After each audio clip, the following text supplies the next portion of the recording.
Alright, second spot. Nandito kami sa isang lugar na kung saan pupunta namin yung grotto ditong sinasabing binibisita rin ng mga lokal.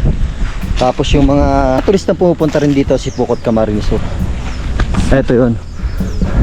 So ito yung vibes dito. Galing kami doon sa main road.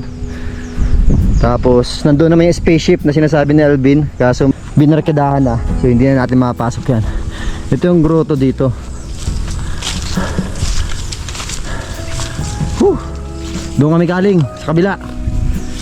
Dito naman kami sa may kabilang banda para mabisita ang grotong ito.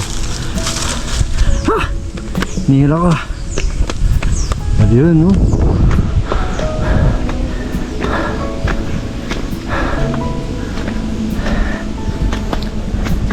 Mimisahan ba ini? Ayan si Mama Mary.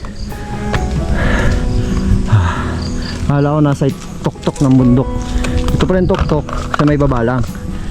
Ayan. So ito yung mesa. Nakasahan pag ginaganap yung misa. Dito yun, oh. Ayan si Mama Mary. Hiningal ako. Grabe. So ito punong mangga. Mapresko dito. Mahangin. Lako na ngayon. Kakatapos na ng bagyo. Kaya medyo yung ng lupa medyo mapresko. Ito yung hagdan kung saan kami galing. Ito naman yung grotto.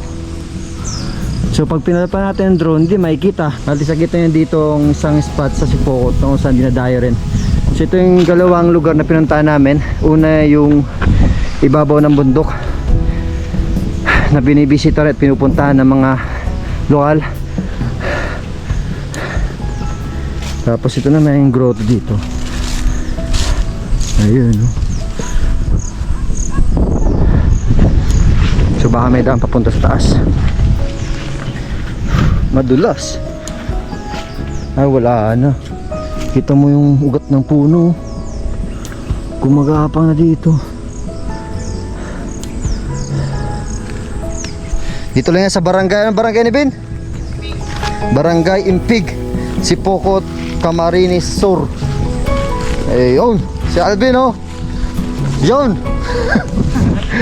So ito yung sagradong lugar na mapupuntahan nyo dito sa Sipokot. So kung kayo mag-decide na mag-rides dito sa Sipokot, so ito yung sa isang lugar na puntahan nyo.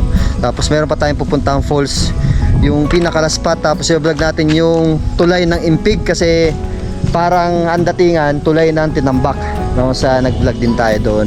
Sana hindi umulan kasi kung makikita nyo medyo bumubo yung ulap. Pero siguro mamaya hapon patapusin muna yung vlog ko para at least makacover natin ang buong area or spots ng Sipokot Camarines Sur. Alright, magandang umaga. At the moment 9:80 na ng umaga dito sa lugar na to.